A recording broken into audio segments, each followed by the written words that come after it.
This appears to be something very familiar to you. This is a disease that you know well from general pathology. It's a type of pneumonia that we mark as crupus pneumonia.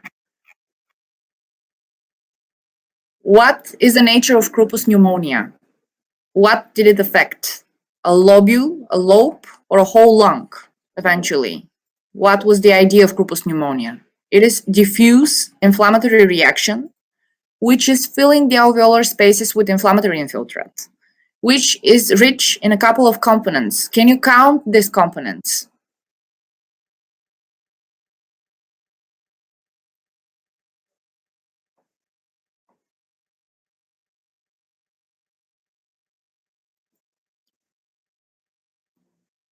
What was the component of crupus pneumonias as inflammatory infiltrate? What do we expect to observe inside in the alveolar spaces?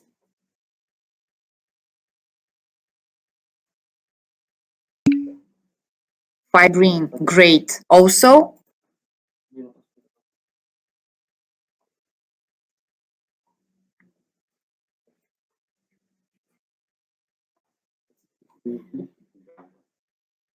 what else? Leukocytes?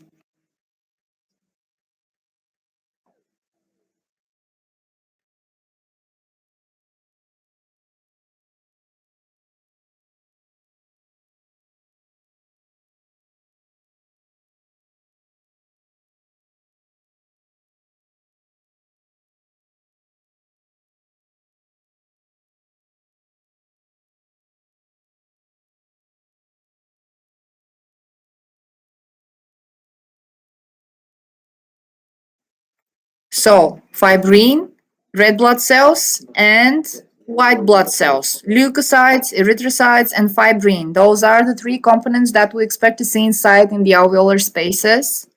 And that's what we observe here. Take a look at the alveoli. They are diffusely filled with this infiltrate. You can recognize the alveolar septi and the alveolar spaces. They are filled with fluid, which is rich in erythrocytes, leukocytes, and strands of fibrin. Do you remember the stages of crupus pneumonia?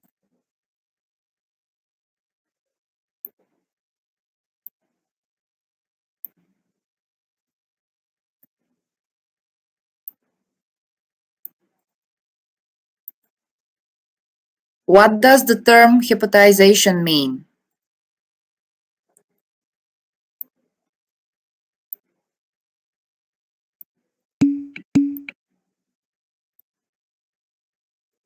Yes, it looks like liver.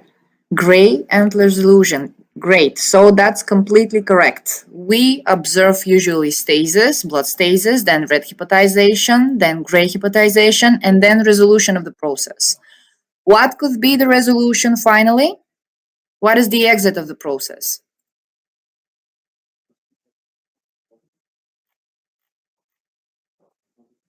What type of an exit can we expect from crupus pneumonia?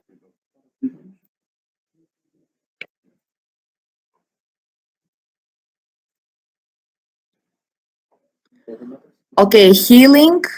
What point of healing? What happens to the infiltrate?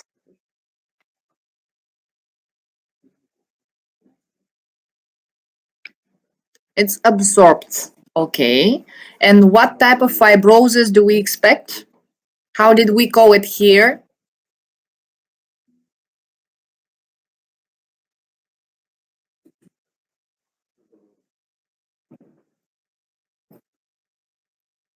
How did we call the fibrosis inside in the lungs after crupus pneumonia?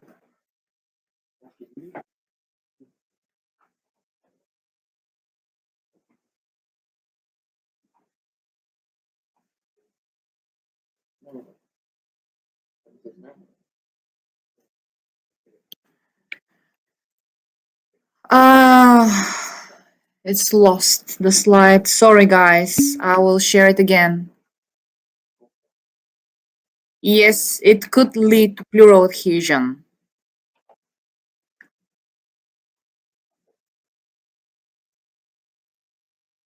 Do you see it again? Yes, you can see it. So what you need now is to describe the field of pneumonia. It's completely involving all of the slide that you're observing here. It's also filling the alveolar spaces inside with this infiltrate, which is mixed with fluid and fibrin strands. And the cells that you observe on the inside are multiple erythrocytes and leukocytes combined together. Can you guess which is this stage of crupus pneumonia?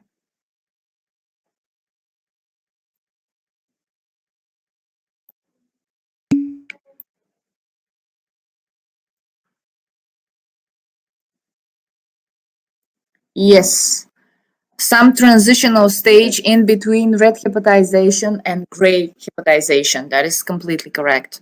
So you can mention this on your exam if you happen to have this slide on your exam. What else can we see on this slide? Dilated vessels, which are in between the alveolar septi. Also, some accumulation of anthracotic pigment can be observed, but that is nothing specific. You know that in most of the lungs in elderly people, we can observe anthracotic pigment. What we also observe here, that is a huge vessel filled with blood, actually, which we're seeing.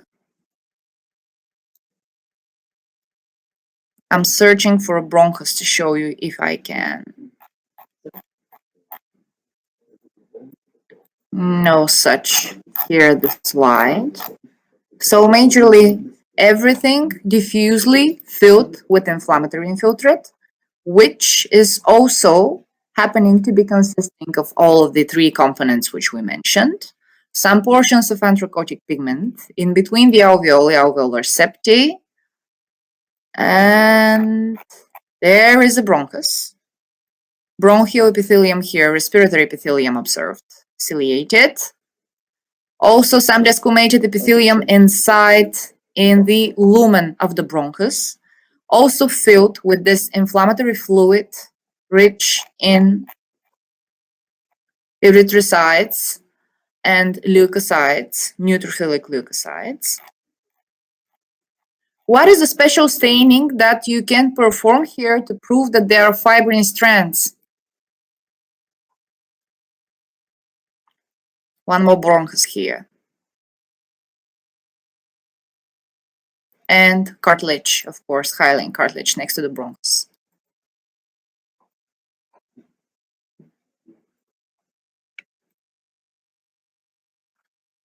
Oh, sorry. It's disappearing constantly. I don't know why.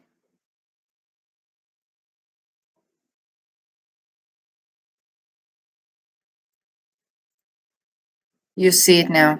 So anyway, what is the special staining that you can perform to prove fibrin strands inside? Yes, great, for fibrin. So that is the correct answer.